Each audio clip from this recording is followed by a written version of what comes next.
Yeah, I think it's really indicative of being a nerd when you can definitely remember your first computer so clearly. It was an IBM 1620 in 1968.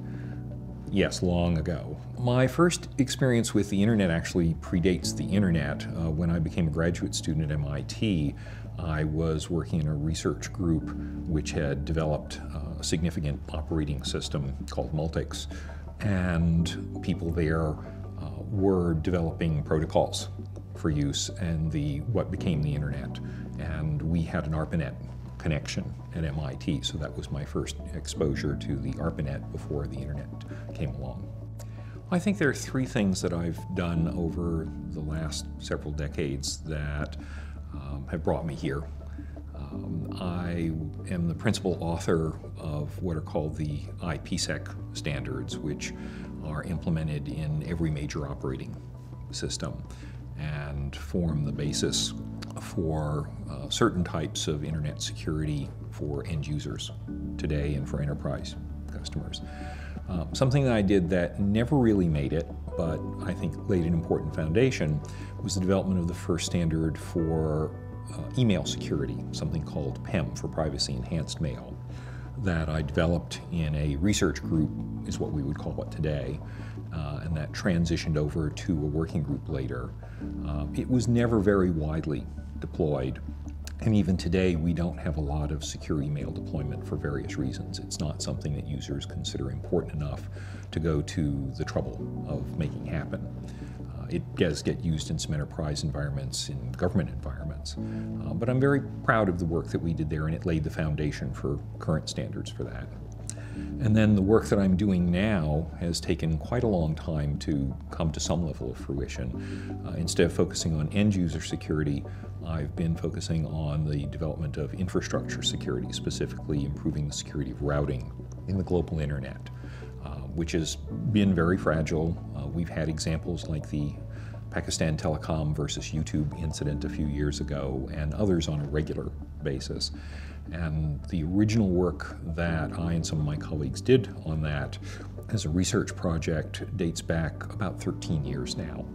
But it took a long time to get people to believe that it was an important thing and worth addressing. It took several years through the ITF standards process to produce the current crop of standards which address the first step in making internet routing more secure.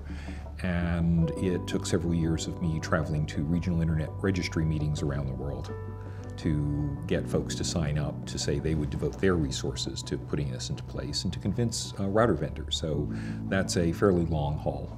Being a security advocate from a long time ago, that's what I started doing. I did my master's thesis on it, I did my PhD thesis on it, at a time when it was principally portions of the government, and the DoD specifically in the United States, that seemed to care about it. So it was a sort of lonely voice in the wilderness for a long time. It wasn't viewed as mainstream. That's something that individuals would care about, enterprises in general. So it's been interesting to see how suddenly it's become a very big business.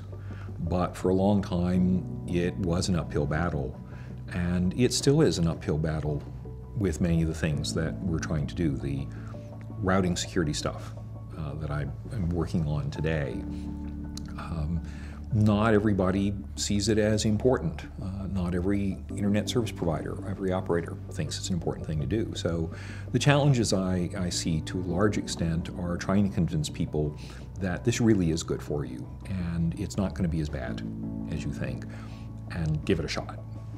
So I think that's what I've seen. It's been repeated time and again. It is still an uphill battle. Well, I'm very flattered to have received this. And when I look at the names of several of the other inductees this year, I think I'm in really good company with people like Bob Metcalfe, the inventor of the internet, and Mark Andreessen, who did such important work in early browser technology.